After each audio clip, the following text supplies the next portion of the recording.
Hello, everyone.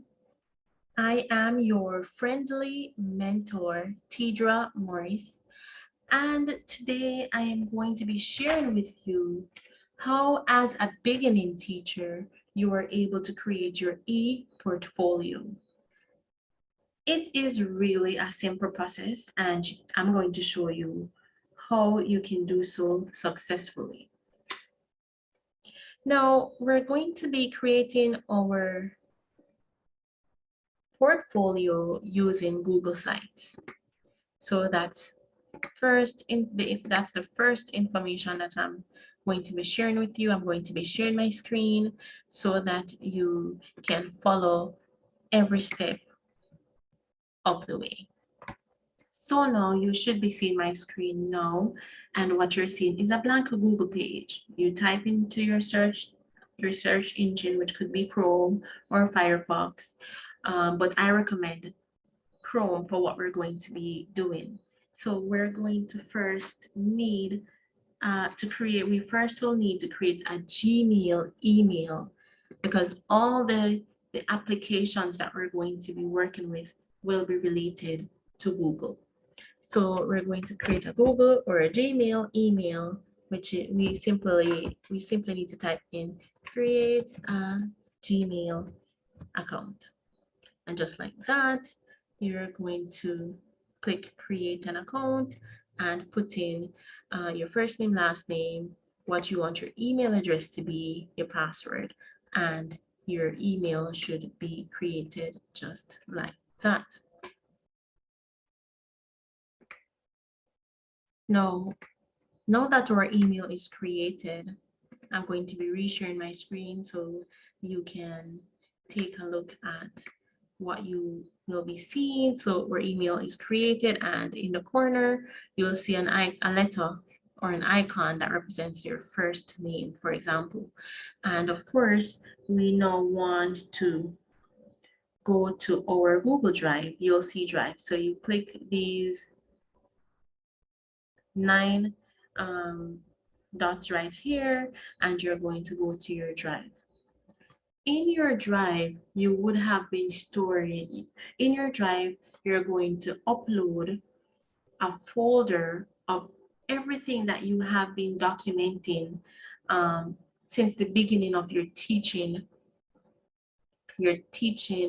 journey, right? So everything that you have been taking pictures of, documenting and putting aside a picture of your lesson plan, communication with parents via WhatsApp or via email, communication with your colleagues, and just everything that you've done or participated in, be it extracurricular activities or simply meeting for a club or participating in a community activity.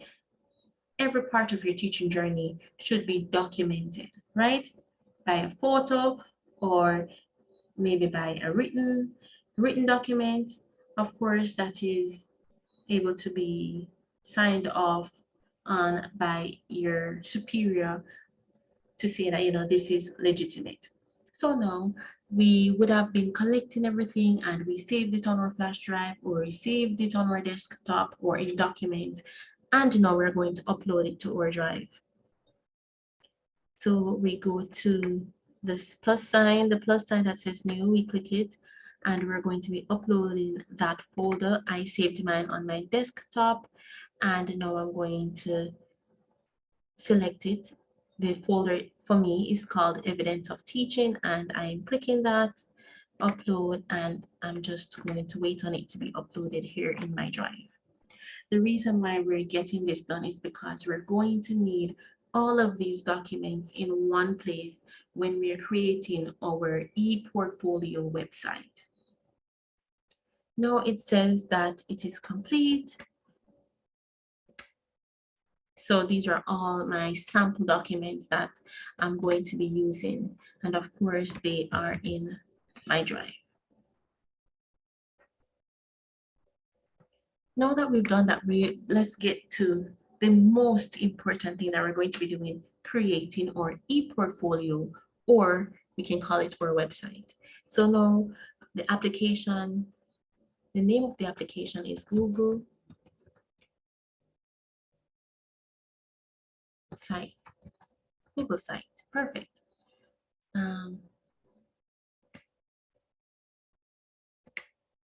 And we're going to, so you can type in Google Sites, sign in, and of course, because we have a Gmail account, we basically automatically have a Google Sites account. Now we're going to start from scratch. So we're going to click the blank slide, and it's going to populate your website. And of course, you're going to be filling it in and making it our own, right? So we're going to be creating our Google Sites website, which will be our e-portfolio. You can decide whether you want to publish it. It's recommended that you publish it, so you know that whoever searches for your name can find it, but that's totally up to you. So let's look at some of the areas that we want to, or the pages that we want to have on our site.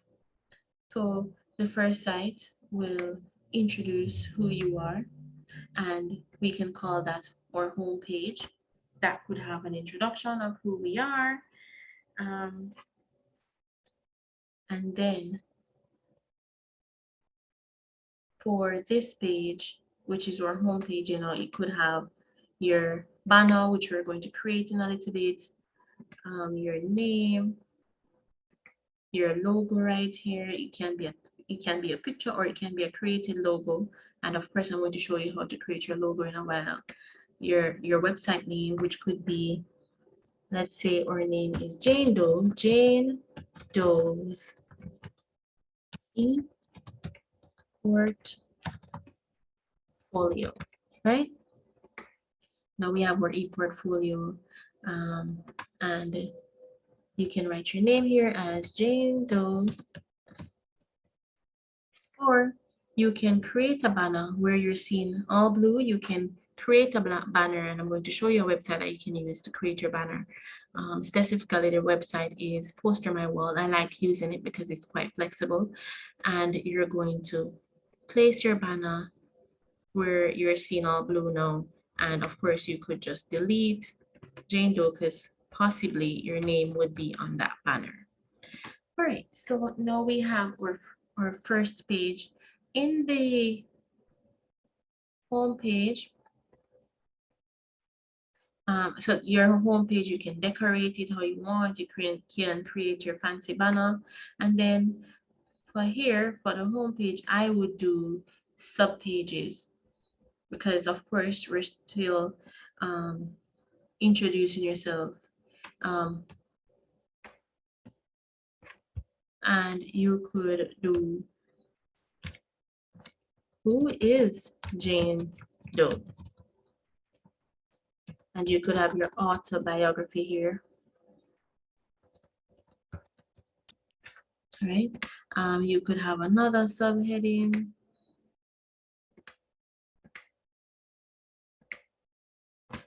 And you could have, you know, your resume here.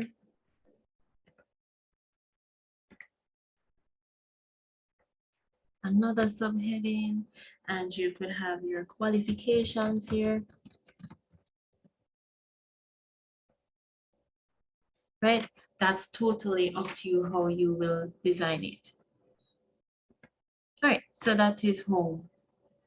If you also want to include a table of contents here, that could be perfect as well. Now we're going to get into our guiding principles. Remember that for your appraisal, you're appraised based on 6 guiding principles as a beginning teacher, and we're going to be looking at each of them. We're going to be adding a different page for each, and if you go down to the bottom right corner, you'll see a plus sign. It says new page.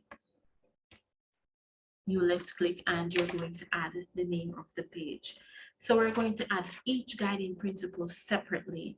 And if you choose to add sub pages below each to add your additional your additional evidences of your teaching practice or experience, that's fine. So let's go with guiding principle 1. And it says,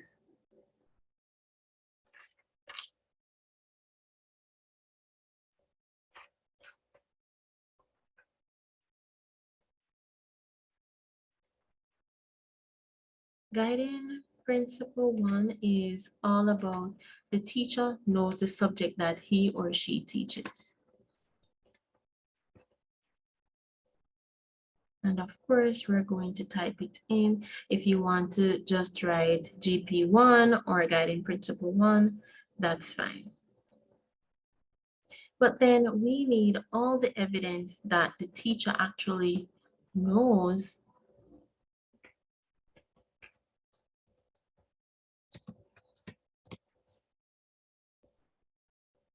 right? We need all the evidence that the teacher knows the subject that he or she teaches, right?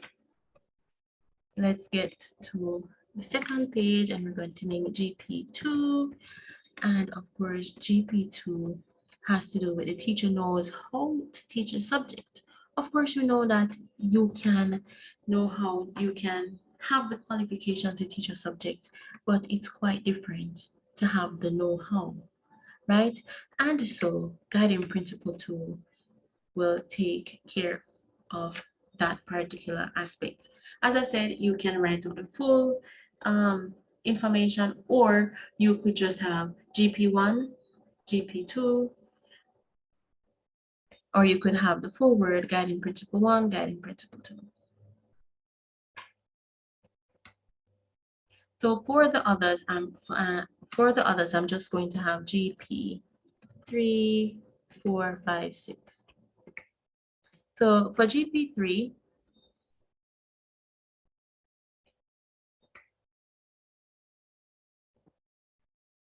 GP3 says that the teacher knows his or her students. Of course, you have to know the students that you are teaching to be able to effectively teach and, of course, reach the students at the end of the day. We don't want children to pass through the system. And so it is important that we are actually reaching our learners. GP4. Now, GP4 has to do with the teacher sharpens his or her professional skills. What professional skills did you acquire over the year? Did you do any online courses? Did you attend any professional development sessions? What evidence do you have to show for this? Did you screenshot the Zoom call that you were on? If it was a Zoom call or a Google Meet session, was it a physical session, face-to-face session? Whatever evidence that you have at this point, you would put it into this section for GP4. GP5, which is guiding principle 5. Guiding principle 5 focuses on the teacher interacts with parents and the community. Of course, you are expected as a teacher to interact with your parents, to follow up on students in terms of whether they are absent or if they are not performing up to standard, if something is happening, you are expected to communicate with your parents. Of course, as well, you want to participate in the community that the school is located in. You want, and the school community, whatever projects and events that are taking place, the teacher should participate as much as possible in at least a few of them, maybe one per term would be excellent. Guiding principle 6. Guiding principle 6 focuses on the teacher conducts him or herself in a manner that uplifts the profession. It is important that everything that the teacher does, whoever the teacher is, at work, outside of work, you are demonstrating qualities that uplifts the profession. Of course, we don't want to tear down the teaching profession. And so, what evidences, you may ask, that you could use here? Your mentor, a mentor like myself, I could give you a report.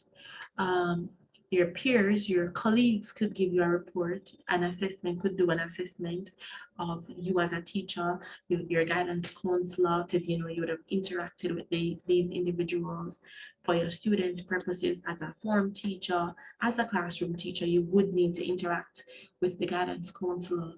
Um, to better help your students. And so these, your principal, your vice principal, all these persons could provide you with a document, a letter, a report, just to say that, you know, I endorse this individual, this person did what they were supposed to do in this circumstance. And of course, we want them to stamp, seal it where possible, because we need it to be authentic.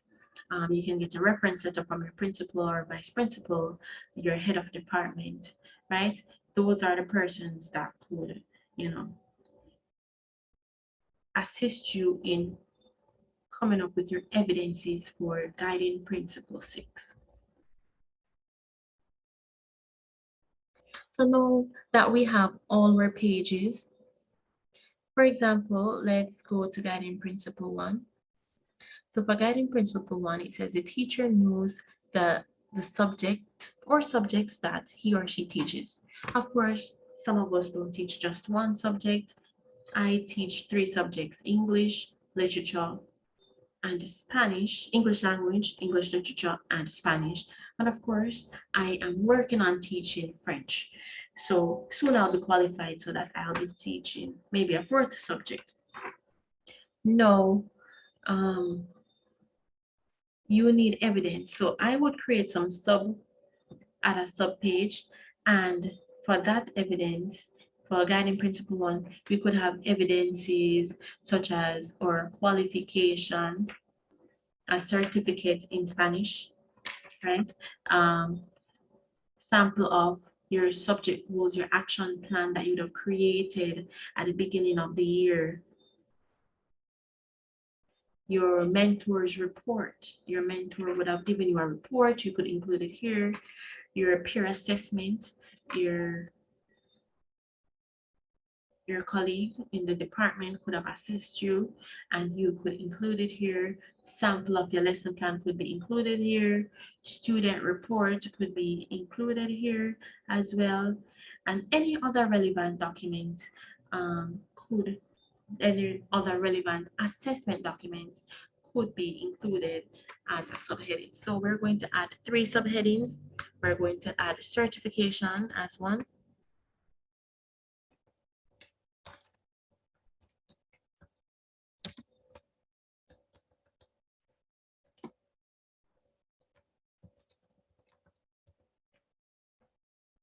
And so you see that it falls under guiding principle 1. Let's add another subheading and let's do sample lesson. Let's do lesson plan sample, right? And we're done. We could add another subheading, and for this one, let's say it is peer assessment.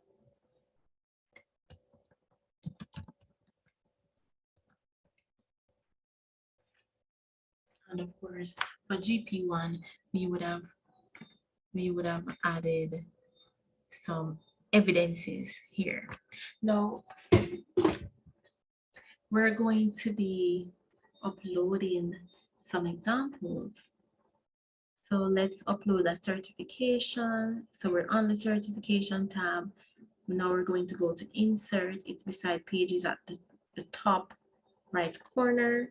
And we're going to insert from our drive because remember we had uploaded some stuff. So let's insert our certificate here. Right, and if you want to write anything about your certificate, you just insert any one of these content blocks, and you can make a notation about your qualification that you would have just uploaded as an evidence, right?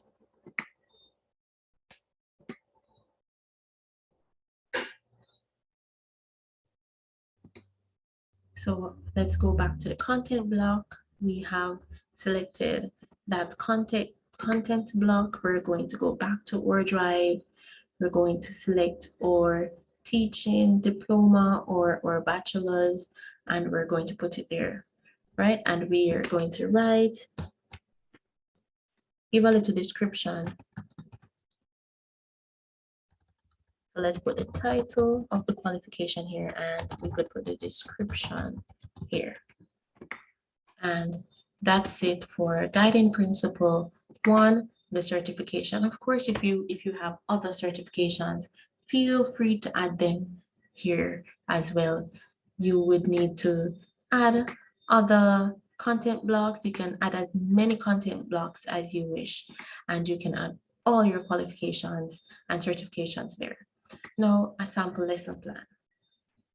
So we click on sample lesson plan, we go to insert, we click whatever content block we want, and of course, we're going back to our drive. We're going to go back to our folder with evidence, and we're going to upload our sample lesson plan. This is a sample math lesson plan, right? And we can give the title again, and of course a description, and of course you're gonna write, these are just subheadings or ideas of what you could put in these boxes. And so now we know how to upload our evidences to our website. Now let's fine tune our website. Let's pretend that we would have added all the evidences that we need to add on all our different pages of our website. I would put this for last. Some people want to do this first, but we're going to design our page. We're going to make it look fancy, but we're going to choose a color scheme. Now my favorite color is pink, so I'm going to try and use a subtle pink. I'm going to use postermywall.com. Let's sign up for an account. I don't have an account with this email. This email is fairly new. So we're signing up for an account. And we're going to start designing. We're going to click in the search engine and we're going to search for a banner, because we need a banner for our homepage. So let's select a banner that's horizontal and we're going to edit it. Let's see if I can find a pink banner. Let's search pink banner. And whatever theme that anything that you have selected, let's try to carry through that color scheme throughout the entire website. So now I have selected this one and we're going to do some editing. Let's say e-portfolio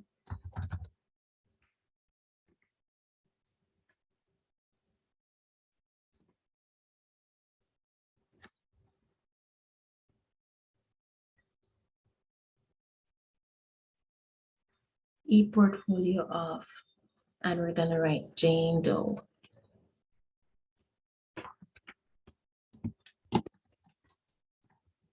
Right, whatever your name is would go here. Your name is Jane Doe. right? If you decide to also add a photo here, that could be fine as well.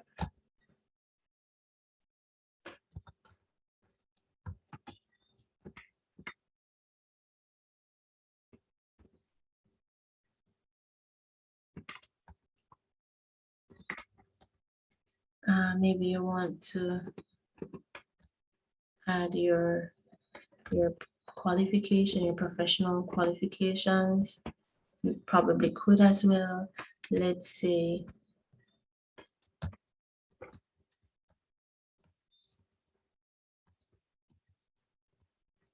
an MBA,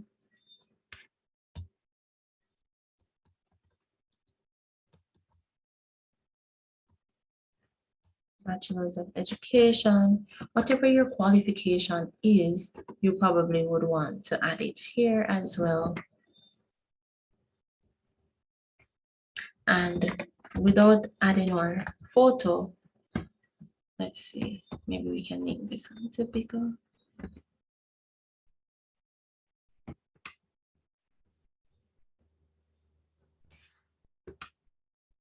All right, and let's try to download it. So when we download it, it will go in our downloads on our laptop that we're utilizing. It's best if you use a laptop to do all of this. Of course, you can see that it's a lot of work and it takes time. So now we're going to go back to our website. Let's go to the home page and we're going to change image. We're going to upload an image. We're going to go to our downloads and we're going to upload our new banner. We can delete this one, this Jane Doe that was there, and now we have a banner. We can change the header type to a large banner or title only or a banner or a cover, right? And you can decide what works for your page, how you want your page to be designed or look. So that is now our banner, and we use the postermywall.com to create a banner. Of course, you can use other websites or applications online, such as Canva, but we used, for this particular one, we used postermywall.com. And of course, you can remove the readability so it looks quite bright, right? Of course. And for each of these different GPs, you can upload a different banner. You can keep the same color scheme or the same design, but of course you'd want a banner that probably says GP Guiding Principle 5, Guiding Principle 4, right? So each of these different pages can have a different banner. So there's one other thing that I am going to show you how to do, and we're going to be adding some buttons here. So, and then I'll preview to show you how the website actually works if somebody should visit your website. So we're going to go to insert, go to images, and upload a button. You can use Post to My Wall to create these buttons. And this button says task 1. But let's create a button. Let's see if we can create a button from scratch that says Guiding Principle 1. Let's use Post to My Wall again. Let's go back. By clicking Post to My Wall in the top left corner, we go back and we're going to just type in button. And we're going to use this design, edit the design.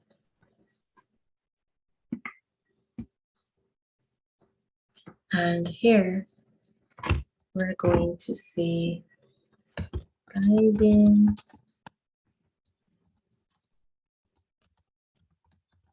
Principle 1. And that's our button right there. So we want to save and download this button. And of course, you're going to use this button on our website.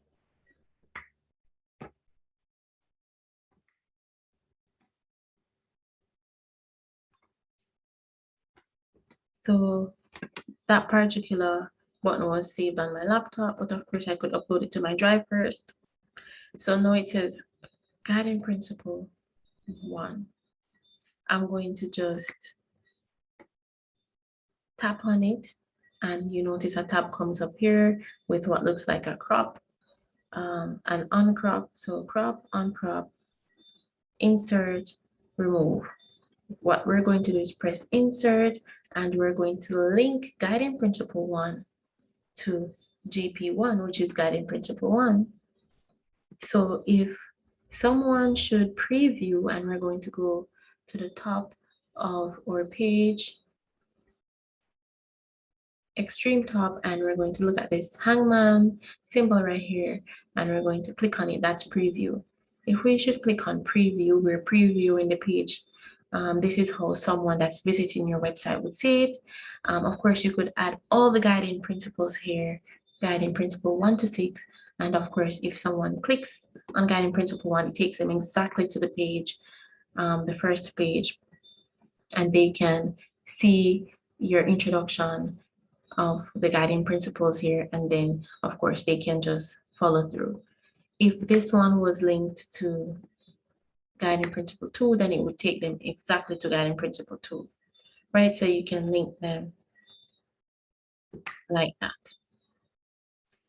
So you are going to have a fantastic school year, and you are going to have fun creating your e-portfolio. Creating an e-portfolio can be very addicting.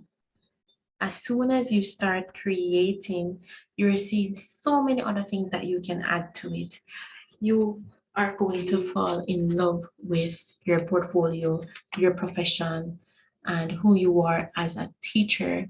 And of course, after your first year as a beginning teacher, you're going to want to also become a mentor. And of course, having a mentor, you will now know all the ins and outs of the profession and your workplace, and you will be able to successfully mentor others, and you'll have your e-portfolio as evidence of your success. Thank you.